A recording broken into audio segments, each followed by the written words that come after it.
Let's bring in our political panel. Ben Ferguson is a radio host and a CNN political commentator, and Jonathan Ticini is a Democratic strategist. He joins us from New York. Thank you both for being with us.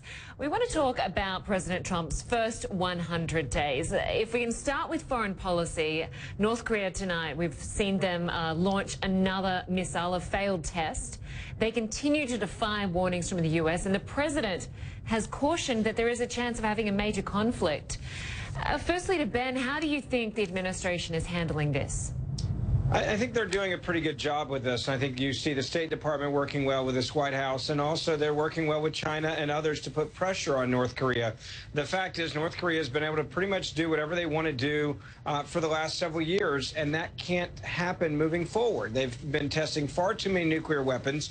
Their last blast they had at the end of last year was as large as the bomb that we dropped in Hiroshima, they say.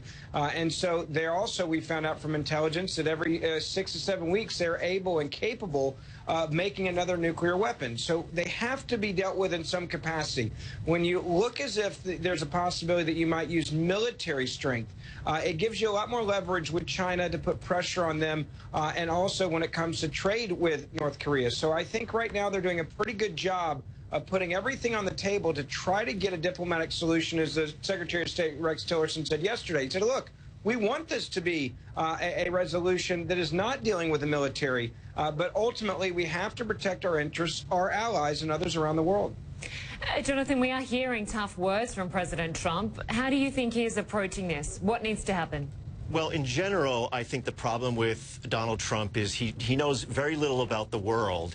And I think that I see among my circle and friends, and frankly, people around the world, I have many friends around the globe, in Australia and Europe, who write to me and say that they've never had a situation, even going back to Ronald Reagan, where they would wake up in the morning and wonder where there would be something like a conflagration, a serious, perhaps a World War III. And I think that partly comes from Donald Trump being unhinged and running foreign policy through Twitter, which I think no one has done before. And you've got in some way a little bit of a conflict, or sometimes they're not on the same page. You've got Rex Tillerson off saying one thing, let's talk diplomatically, where you have Donald Trump tweeting out threats against North Korea. And I think that is of grave concern to people, not just when it comes to North Korea, but generally in the way that Donald Trump, frankly, comports himself. Well, let's be clear, though, about something. Donald Trump has not tweeted out any threats directly at North Korea. What he has said is you have to comply with the rules of engagement with the international rules. And the United Nations has also said the same thing. And you talk about this idea of waking up to World War III. Let's be clear. North Korea and what has been said directly by this leader has been what you would refer to as the insane rhetoric, not what Donald Trump has been saying. He said he's at war with America. He said he's willing to blow up his neighbors next to him. He has nuclear weapons, so you have to deal with that reality. But the threat from North Korea is a threat to, and that's one reason China's involved. I think China is far more a player in this and should be encouraged to take a leadership role. But let's be clear and let's be honest. All around the world, Linda, and I think this is the concern that people have, Donald Trump is unhinged. Donald Trump does not know does not know much about the world, and we saw that in the way that he threatened even allies. He calls people's names on Twitter, and so generally people look at someone who has potentially this nuclear button, this powerful military, and they consider Donald Trump to be a dangerous, unhinged individual. All right, well, we've got much more to get through apart from North Korea. I want to look at the Russia investigation, the connections that are being made with the Trump campaign that continue to dog his administration, and this new probe into his former national security advisor, Michael Flynn, that we found out about this week. As you both know, the White House is blaming the Obama administration for not vetting him properly when he worked for them. The president, again, repeated that claim to Fox News. Just take a listen to what he said. When they say we didn't vet, well, Obama, I guess, didn't vet, because he was approved at the highest level of security by the Obama administration. So we do know that Flynn started advising the Trump campaign back in 2015. First to Ben, does that argument work for you?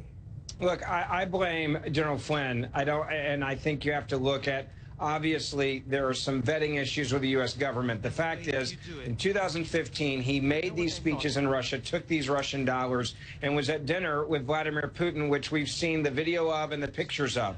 This was out there in the world. This was literally broadcast in Russia and also broadcast in newspapers actually around that region. Yet he was able to fill out forms and get top security clearance in 2016 from the Obama administration. Now, do I think that President Obama should be held personally for this? No. I also think Donald Trump should be held personally for this because the vetting system obviously did not work.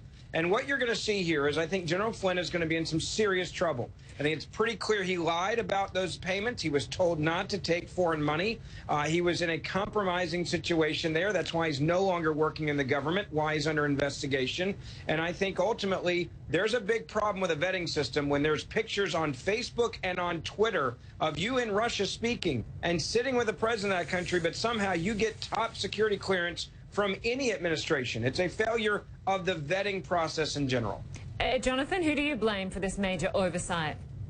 Well, I agree with Ben to some extent. I think, Lynn, the reason this is a big issue is that there is a general sense, an unease in the public about Donald Trump himself, and the fact that what are his business interests, and the fact that, in my view, the Trump family, Ivanka, Jared Kushner and so on, they look at the government like the Saudi government looks at its kingdom. For them to do what they want, to make money, to enrich themselves, to promote their brand, it's almost like another kleptocracy. And so Michael Flynn fits into this little part. And I think, frankly, if Donald Trump had been an honest, straightforward person, not someone who had cheated thousands of people when he was a businessman, that's how he made his money, by the way, by defrauding people. If Donald Trump had been a straightforward person who people trusted, this Flynn thing would, to me, be a minor thing. But it's gotten more blown up. It's become more of an issue because of the perception of the public. And by the way, the recent polling shows that the majority of the American people think that Donald Trump is a dishonest person.